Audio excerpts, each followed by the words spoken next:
Panibagong araw na naman mga katito-katita, ng mga oras na to naka-ready na tayo dito sa bahay at lalabas na tayo at ito subaybayan nyo ang karugtong ng ating kwento.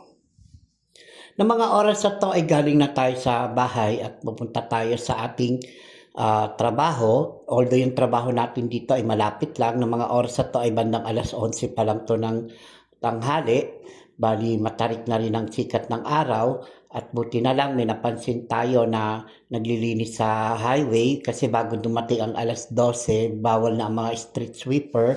Kailangan nakapagpahinga na sila kasi bawal po sila magbilad sa araw.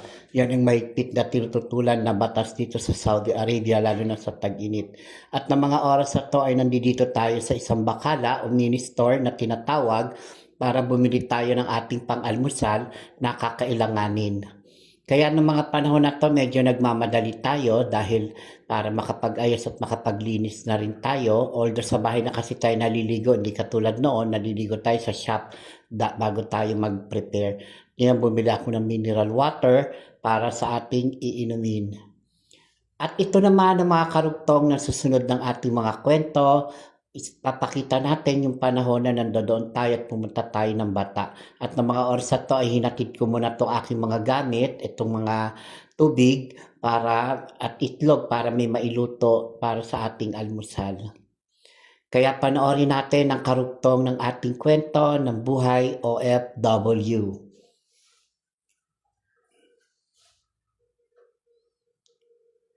Nung mga oras na to, nung pumunta tayo dito sa may Bilagi Mall, kung mapapansin nyo, nandito tayo sa China Hotspot.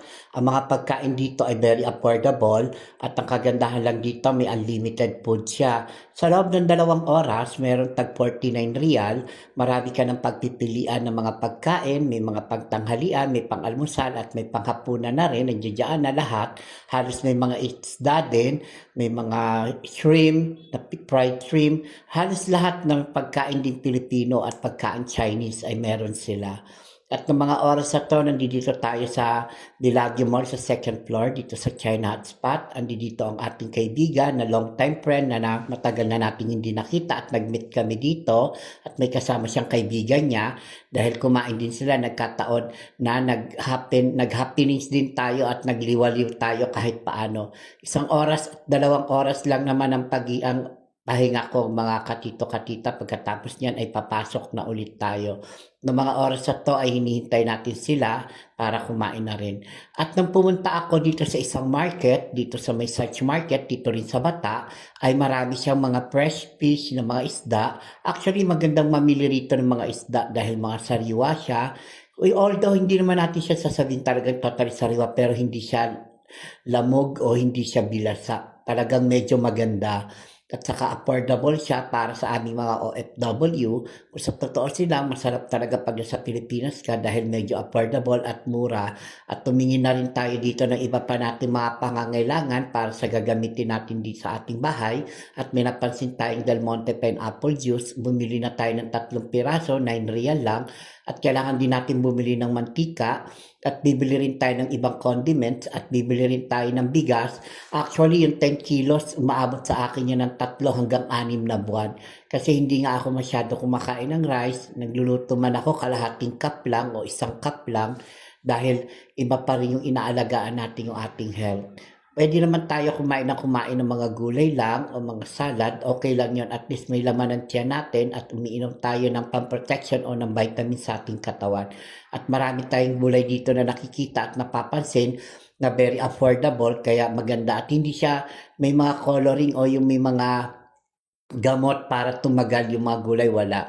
Kaya maganda siya mamili rito dahil maganda rin sa Saudi Arabia dahil meron silang sariling planta o farm na ginagamitan ng aircon o nilalagyan ng sariling tubig. Kaya sagana sa tubig. Kaya ang kagandahan dito sa Saudi Arabia ay pinangangalagaan nila ang kalusugan ng ating mamamayan, lalo na ang mga lokal o mga iba't ibang dayuhan na nandito sa Saudi Arabia. At ito, naghanap tayo ng pandikoko, lutong Pilipino, at nakakita rin tayo dito ng Himalayan salt. Yun ang kagandahan, meron palang Himalayan salt. Maganda yung Himalayan salt, mga katito-katita, nagagamit din yan siya sa pagluluto o protection, kaya maganda mamili niyan. mahirap yan hanapin sa atin sa Pilipinas. At umikot-ikot muna tayo para maghanap ng mga iba't pang klase na gusto nating bilhin. Maraming salamat nga pala sa mga nagla-like and follow and share. Naway kapulutan ng aral, ito ang buhay OFW dito sa gitnang silangan sa Saudi Arabia. Maraming salamat sa mga nagbibigay ng stars. God bless you all guys. Naway pagpalain kayo ng Diyos. God bless you all. See you another vlog. Bye!